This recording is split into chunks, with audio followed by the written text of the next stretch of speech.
సహోదరులారా, గత 10 రోజులుగా క్రిస్మస్ పండుగ సంబరాల్లో మునిగిపోయాం. నూతన సంవత్సరం కూడా ప్రవేశించింది, అందులోకి అడుగుపెట్టాం. ఈ సంబరాలన్నీ ముగిసిన తర్వాత ఇక మామూలు కాలంలోకి మనం కొనసాగిద్దాం. క్రీస్తు సందేశం అన్న శీర్షికన ఇప్పటి వరకు 26 అంశాలను మనం ధ్యానించుకున్నాం, చర్చించుకున్నాం. అయితే గత సంవత్సరం ఆగమన కాలంలో, తపస్కాలంలో దాదాపు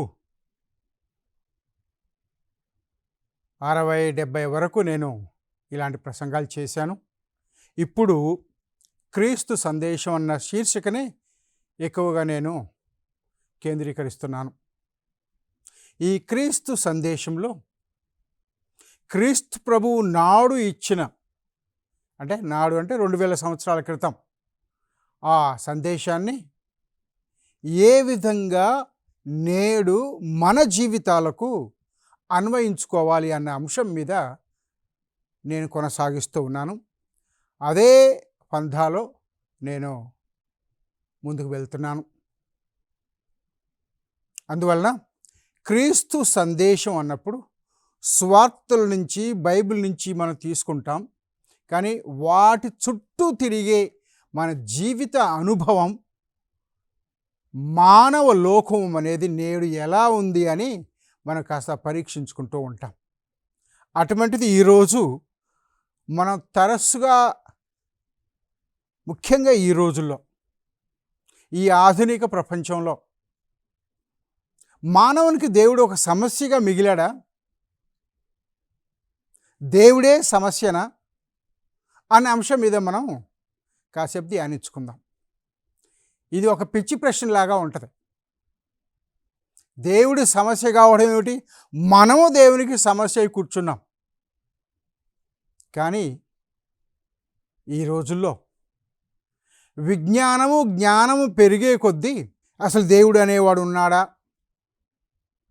ఆ దేవుని గురించి మనం ఆలోచించుకోవాలనా అనే అంశాన్ని మనం ఈ రోజుల్లో చర్చించుకుంటున్నాం, తర్కించుకుంటూ ఉన్నాం. అదే సమస్యను నేను ఈరోజు మీ ముందు పెట్టాలనుకుంటున్నాను. దేవుడే మన సమస్యనా అన్న అంశం మీద. ఇది కొద్దిగా హాస్యాస్పదంగా ఉండవచ్చు, కానీ ఎప్పుడో ఒకప్పుడు దీని గురించి కొద్దిగా ఆలోచించాల్సిన అవసరం ఉంది. దేవుడు లేడు అని చెప్పట్లేదు. దేవుని ఉనికిని మనం గుర్తిస్తున్నామా లేదా అనేది సమస్య కాదు. కానీ ఆ దేవుడే సమస్య అంటే దేవుడు ఉన్నట్టే కదా అనే అంశాన్ని మనం మర్చిపోవద్దు.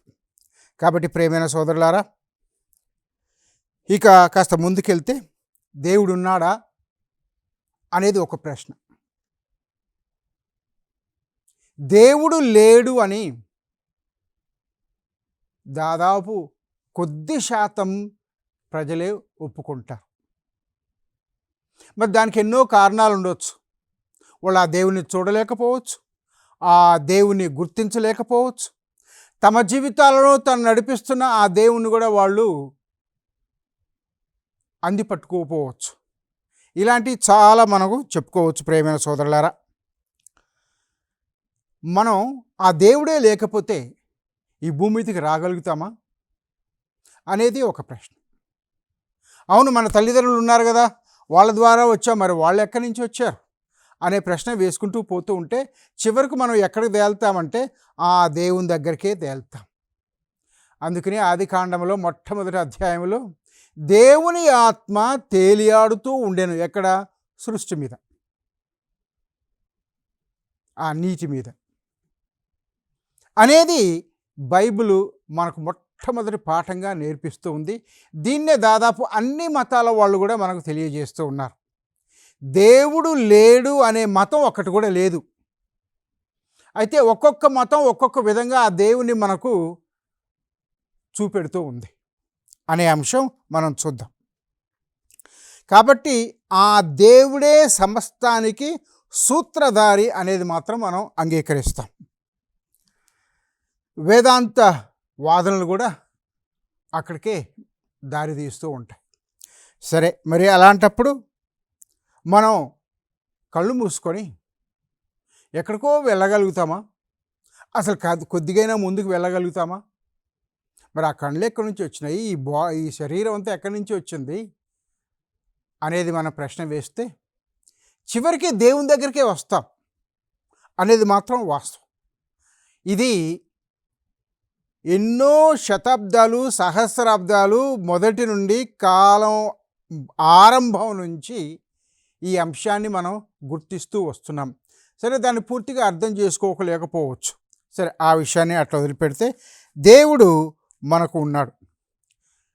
ప్రతి వ్యక్తి దేవుణ్ణి ఏదో ఒక విధంగా అనుభవిస్తాడు అనేది కూడా వాస్తవం. అయితే ఆ దేవుడికి మనం ఒక రూపం ఇవ్వలేకపోతూ ఉన్నాం.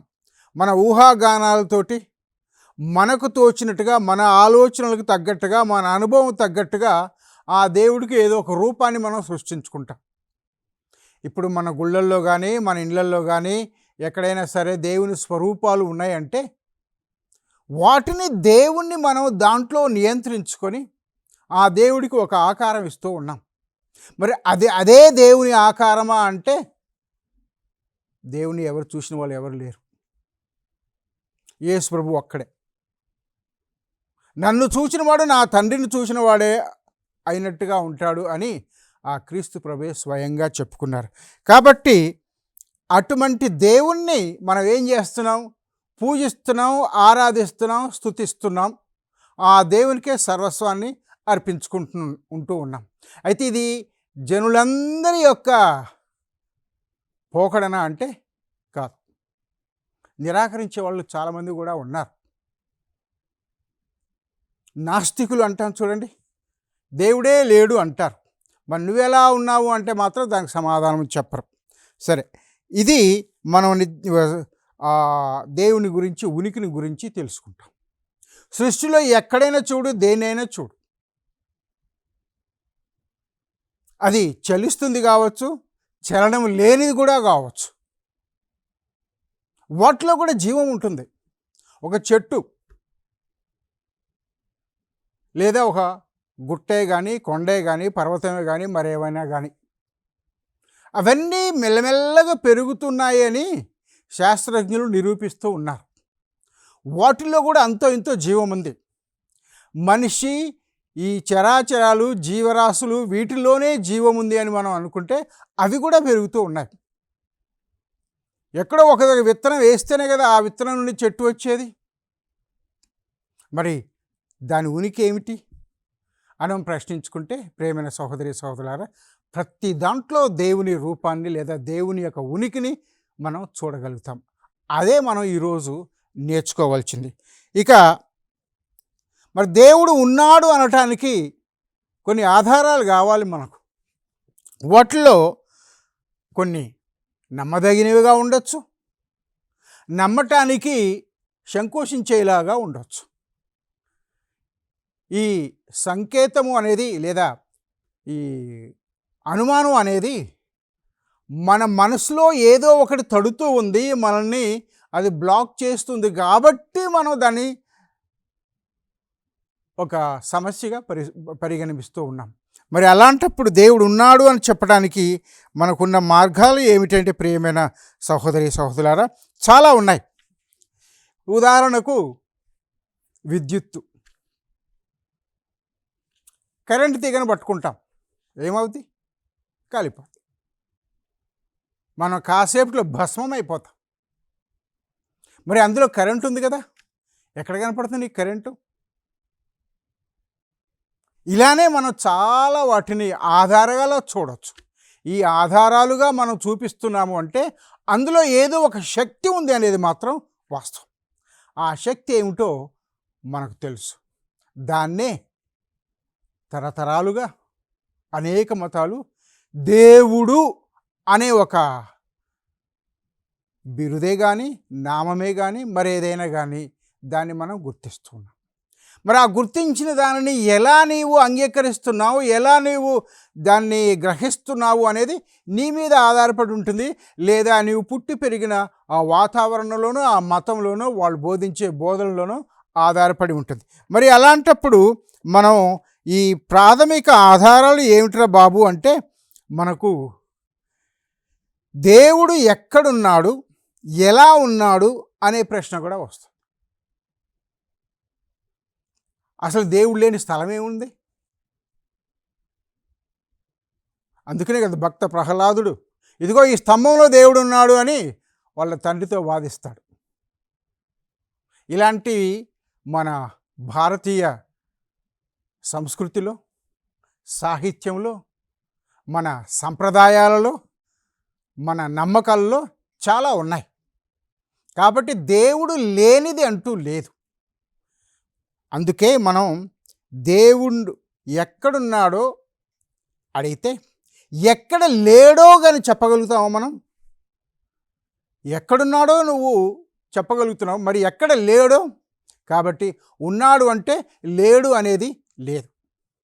దీన్ని మనం గ్రహించుకోవాలి ప్రేమైన సహోదరి సహోదరులారా. మరి మనుషులందరూ దేవుణ్ణి ఒకే విధంగా చూడగలుగుతారంటే చూడలేరు. అందుకే కదా ఇన్ని మతాలు ఉన్నాయి. క్రైస్తవ మతం 2000 సంవత్సరాల నుంచే ఉంది. యూదయ మతం అంతకుముందు ఇంకా 2 సంవత్సరాల నుంచి ఉంది. మరి అంతకుముందు నుంచి ఇంకా మతాలు కూడా ఉన్నాయి. మన వేదాలు ఉదాహరణకు తీసుకుంటే ఎన్నో సహస్రాబ్దాల నాటివి. మరి అలానే అనేక రకాల మతాలు ఉన్నాయి. ఒక్కొక్క మతం ఒక్కొక్క విధంగా బోధిస్తూ ఉంటుంది. దాన్ని మనం గుర్తించాలి ప్రేమైన సోదరులారా. మరి అలాంటప్పుడు దేవుడు లేడు అనే దానికి మనం దాన్ని సమర్థించలేం. మరి దేవుని స్వభావం ఎలా ఉంటుంది? అది నువ్వు అనుభవించింది కనుక్కున్న దాని మీద ఆధారపడి ఉంటుంది.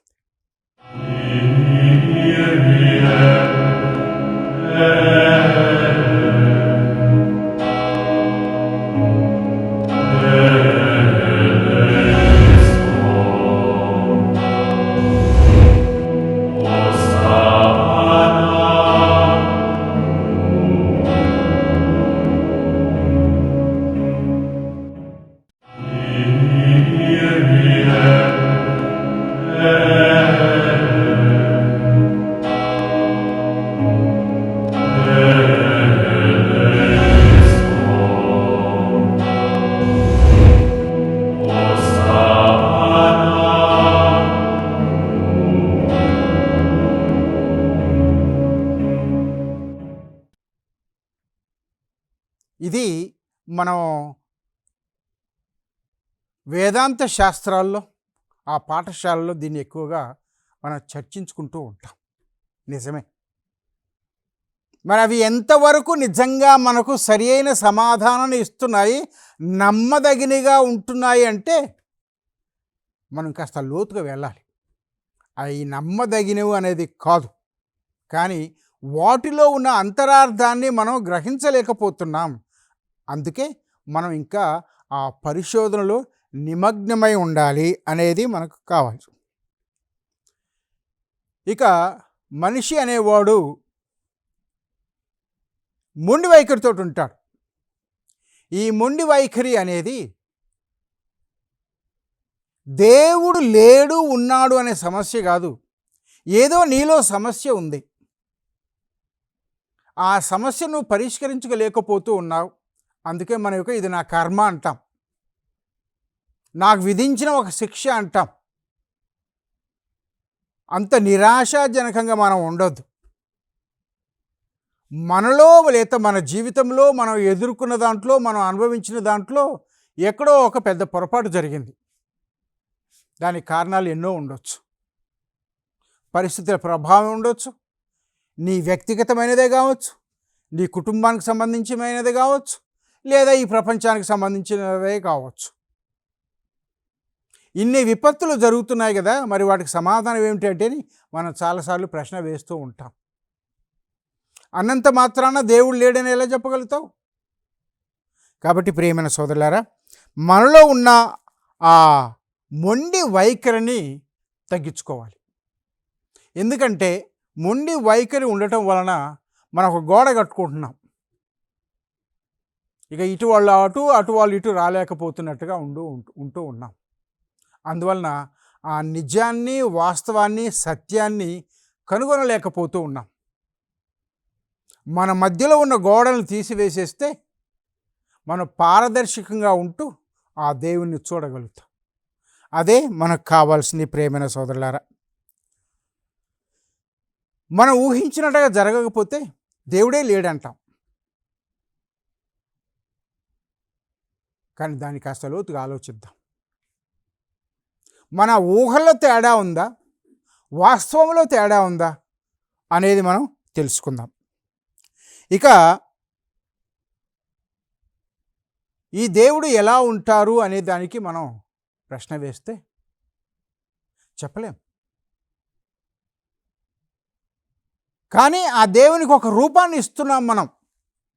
యావే దేవుడు అన్నాం. అనగానే పూర్వ నిబంధనలో మనకు ఎన్నో ఉదాహరణలు ఉన్నాయి. ఆ యావే దేవుడు దర్శనాల ద్వారా, తన స్వరం ద్వారా, తన ఉనికిని ప్రదర్శించడం ద్వారా ఎన్నో విధాలుగా తాను ఎవరో మనకు తెలియజేశారు. వాటన్నిటి చూస్తున్నాం. ఇదే విధంగా దాదాపు అన్ని మతాల్లో కూడా చాలా ఉదాహరణలు ఉన్నాయి. కాబట్టి దేవుడు అనేవాడు ఉన్నాడు. అయితే దానికి ఏ రూపం ఇస్తున్నావు అనేది నీ మీద ఆధారపడి ఉంటుంది. అందుకే కదా దేవుడికి ఎన్నో పేర్లు ఉన్నాయి. ఒక్కొక్క పేరు ఒక చరిత్రను తెలియజేస్తూ ఉంది. అలాగానే మన ఈ రూపం అనేది కూడా మనం తెలుసుకున్న దాన్ని బట్టి ఉంటుంది.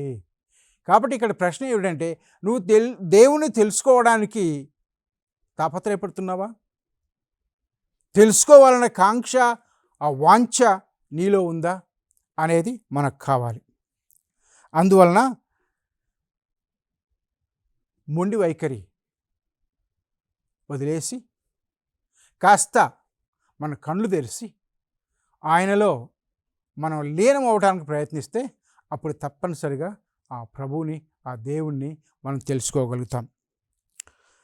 ఇక దైవ భావం, దైవ భీతి లేదా దైవానుభవం, ఈ మూడు కూడా మనం నిత్యం ఎదుర్కొంటూ ఉంటాం. మొదటిది దైవ భావం. మనిషికి అన్నీ అందుబాటులో లేవు. ప్రతిదానికి ఒక పరిష్కారం అంటూ కనుక్కోలేడు. ఎంత కనుక్కున్నా కనుక్కోవలసినవి ఇంకా ఎన్నో ఉన్నాయి. పరిశోధించవలసినవి ఇంకా ఎన్నో ఉన్నాయి. గత కొన్ని నెలలుగా మనం చంద్రయానం గురించి మాట్లాడుతూ ఉన్నాం. అది ఎన్ని కిలోమీటర్ల వరకు వెళ్ళిందో మనకు తెలుసు. కానీ అక్కడికి వెళ్ళిన తర్వాత ఇంకా ఎంతో ఉంది ఈ సృష్టి అని ఆ చంద్రయానం పంపించే ఆ చిత్రాల ద్వారా, ఆ శాస్త్రజ్ఞుల ద్వారా మనం తెలుసుకుంటూ ఉన్నాం. కాబట్టి దేవుడు అనంతుడు, స్వరూపం లేనివాడు, కాలాతీతుడు, ఇలాంటి పదాలను మనం ఎక్కువగా వాడుతూ ఉంటాం ఆ దేవుణ్ణి నిర్వచించటానికి. మరి అలాంటప్పుడు మనకు దైవ భావం అనేది ఉండాలి. ప్రతి మనిషిలో ఆ భావం అనేది కలుగుతుంది. దాన్ని ఎలా నువ్వు నిర్వచించుకోగలుగుతావు అనేది పక్కన పెడితే, కానీ ఏదో ఒకటి ఉంది. ఈ అంతరాత్మలో ఒక ఘోష అనేది నిత్యం మనల్ని వెంటాడుతూనే ఉంటుంది. ఏమిటి, ఎక్కడ వాళ్ళం మనం, మళ్ళీ ఎక్కడికి పోతున్నాం అనే భావాలు ఉంటాయి. కాబట్టి ఈ దైవ భావం అనేది మనల్ని ముందుకు నడిపిస్తుంది, మనకు పూర్తిగా తెలియకపోయినప్పటికీ. కాబట్టి ప్రియమైన సోదరులారా, దీని గురించి కాసేపు మనం ఆలోచించుకోవాలి. ఇక దైవ భీతి, ఇది మనుషులం కాబట్టి మన మధ్యలో ఎక్కువగా ఉంటుంది. ప్రతి ఒక్కరిలో ఆ దైవ భీతి అనేది, దాన్ని ఒప్పుకుంటావా లేదా, దాన్ని గ్రహిస్తావా లేదా, దాన్ని అంగీకరిస్తావా లేదా, దాన్ని నువ్వు అనుభవిస్తున్నావా లేదా అనే దాని మీద ఆధారపడి ఉంటుంది. కానీ ఈ భీతి అంటే ఒక రకమైన భయం. అది మంచి చేస్తుంది, చెడు చేస్తుంది. మంచి చేయడం ఏంటంటే దేవుడి మీద ఎంతో గౌరవం ఉండటం వలన, ఆ భక్తి శ్రద్ధలు ఉండటం వలన భీతి అనేది ఉంటుంది. మనం పెరిగి పెద్దవాళ్ళు అయ్యేంత వరకు మన తల్లిదండ్రులు అంటే మనకు చాలా గౌరవం. కొంతమంది చివరి వరకు దాన్ని చూపిస్తారు, చాలా సంతోషం. మరి అలాంటప్పుడు ప్రియమైన సహోదరులారా, ఆ భీతి అనేది నీ ఒప్పుకున్నా ఒప్పుకోకపోయినా నీలో ఉంటుంది. ఒక ప్రయాణం చేయడానికి మొదలు పెడతావు, ఏదో ఒక పరిశోధన చేయడానికి మొదలు పెడతావు, దేన్నో ఒక పరిష్కరించుకోవాలని నువ్వు ఆరాట పడుతూ ఉంటావు. ఎందుకు? ఈ ఆరాటమే భీతి. ఈ కనుక్కోవాలి అన్నది ఒక రకమైన భీతి. ఆ కోరిక చాలా లోతైన కోరిక. ఆ భీతి అనేది మనం మత భాషలో చెప్పాలి అంటే దేవుని ఇంకా ఎక్కువగా కనుక్కోవాలి, తెలుసుకోవాలి, పరిశీలించుకోవాలి, పరిశోధన చేయాలి అనేది. ఎందుకు? మనకు తెలియట్లేదు పూర్తిగా. ఎవరో చెప్పినది, ఏదో మత బోధల ద్వారా, మన తల్లిదండ్రులు చెప్పినవి, వాటి ద్వారానే మనం ఒక నిర్ణయానికి రాకూడదు. నీవు వ్యక్తిగతంగా దాన్ని అనుభవించాలి. అందుకనే దాన్ని మనం దైవానుభవం అని చెప్పుకోవచ్చు. మోషే గొర్రెలు కాసుకుంటూ పోతూ ఉంటే దేవుడు కనిపించాడు. ఆ మండుచున్న పొదలో దాంట్లో నుండి దేవుడు ప్రత్యక్షమయ్యారు. మరి ఇటువంటిది ప్రియమైన సోదరులారా, మనలో ఒక భీతిని, ఒక అనుభవాన్ని కలిగిస్తుంది. ఇలాంటి దర్శనాలు ఎన్నో ఉన్నాయి మనకు. యేసు ప్రభువు జ్ఞానస్నానం పొంది యోర్దాను నది నుండి బయటకు వస్తూ ఉంటే దేవుని స్వరం వినిపించింది. ఈ స్వరమే ఆ దేవుణ్ణి మనం ప్రత్యక్షంగా చూపించగలిగింది, చూడగలుగుతున్నాం. ఇలాంటివి మనం అనుభవించాలి. సరే, అంత గొప్ప సంఘటనలు మన జీవితాల్లో జరగకపోవచ్చు, కానీ ఈ అనుభవం అనేది, అరే ఈరోజు నేను నా 3 పూట్లు భోజనం చేసి మళ్ళీ రేపటికి సిద్ధమవుతున్నాను అంటే నా అంతటా నేను దాన్ని కలగజేసుకోగలుగుతున్నానా? ఒక్క ధనం లేదా నీ డబ్బు, నీ ఆస్తి దాన్ని, ఆ అనుభవాన్ని పూర్తిగా ఇవ్వలేదు. అవన్నీ దేవుని తెలుసుకోవడానికి ఉపయోగపడుతున్నాయంటే పర్వాలేదు, అది ఆశాజనకంగా ఉన్నట్టు. అంత మాత్రాన దేవుడు లేడు అని మనం ఒక నిరాశాజనకమైన ఒక భావన కలిగి ఉంటే ప్రతి ఒక్కటి మనం అంధకారంలో నుంచే చూస్తూ ఉంటాం, వెలుగులోకి రాము. కాబట్టి దైవానుభవం అనేది మనల్ని వెలుగులోకి నడిపిస్తుంది. ఈ వెలుగు ద్వారానే లోకమంతా ప్రకాశింపబడుతుంది అని మనకు చెప్పగలిగారు. అటువంటి భావం, అనుభూతి మనకు కావాలి ప్రియమైన సోదరులారా. ఇక మనం దాదాపు చివరి వరకు వచ్చాము అంటే ఈ దైవానుభూతి, దేవుడు ఎక్కడున్నాడో, ఎలా ఉన్నాడో, ఎలా అనుభవించగలము అనే దాన్ని మన దైవ ప్రార్థన ద్వారా, స్నేహ భావాల ద్వారా, సంభాషణల ద్వారా, మన చుట్టుప్రక్కల ఉన్న ఈ ప్రకృతి, అందులో ఉన్న ఆ రహస్యాలను తెలుసుకోవడం ద్వారా మనం దాన్ని తెలుసుకోగలుగుతాం. కాబట్టి ప్రియమైన సహోదరి సహోదరులారా, దేవుడు ఉన్నాడు అంటే ఉన్నాడు. ఎలా ఉన్నాడు నీవు తెలుసుకోవాలి, నీవు అనుభవించాలి.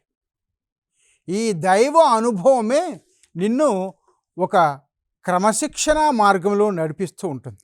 ఎందుకు? ఆ దేవుని చేరుకోవాలి అని నువ్వు నేను ఆరాట పడుతూ ఉంటాం. కాబట్టి ఇదిగో ఆ దేవుడు నిన్ను నడిపిస్తూ ఉంటాడు. ఇక చివరిగా ఇంకొకటి చెప్పుకోదలుచుకుంది, దేవుడు అంతటా ఉన్నాడు అంటున్నాం. ఈ ప్రకృతిలో, ఈ సృష్టిలో, ప్రతి మానవులలో, నీ జీవితంలో, మరి నీలో కూడా ఉన్నాడు. దేవుడు మనతో ఉన్నాడు అని ఆ చిన్నారి బాలయేసు పుట్టినప్పుడు ఆయనకు ఒక పేరు పెడతానికి ఇతని ఇమ్మానువేలు అని పిలవండి అని ఆ దేవతతో చెప్పారు. అంటే దేవుడు ఎల్లప్పుడూ మనతోనే ఉంటున్నారు, అది మన హృదయంలోనే ఉంటున్నారు. కాబట్టి ఈ అంతర్యామిని మనం గ్రహించాలి. దాన్ని గుర్తిస్తే అప్పుడు మనం తప్పనిసరిగా ప్రియమైన సహోదరి సహోదరులారా దేవుడు ఉన్నాడు అని తెలుసుకుంటాం. దాన్ని నిరాకరించలేము, తృణీకరించలేము. నీ కష్టాలు వచ్చినప్పుడు కాస్త చీకటిమయంగా ఉండొచ్చు, కానీ ఆ చీకటిలోనే ఈ అంధకారంలోనే నువ్వు ఎల్లకాలం ఉంటావంటే అది జరిగే పని కాదు కూడా. కానీ దేవుడు లేడని నీ అంతటా నువ్వే అందులోనే ఉండాలి అని నువ్వు నిర్ణయించుకుంటే ఎంతకాలం ఉంటావు? నీ మనసు ఊరుకోదు, నీ అంతరాత్మ ఊరుకోదు, నీ ఆత్మ ఊరుకోదు. ఎప్పుడో ఒకప్పుడు నీకు వెలుగును చూపిస్తూ ఉంటుంది. అదే దేవుని యొక్క ఉనికి, దేవుని యొక్క మహిమ. దాన్ని మనం గుర్తిద్దాం. అటువంటి వరం మనకి ఇవ్వమని ప్రార్థించుకుందాం. ఆమేన్.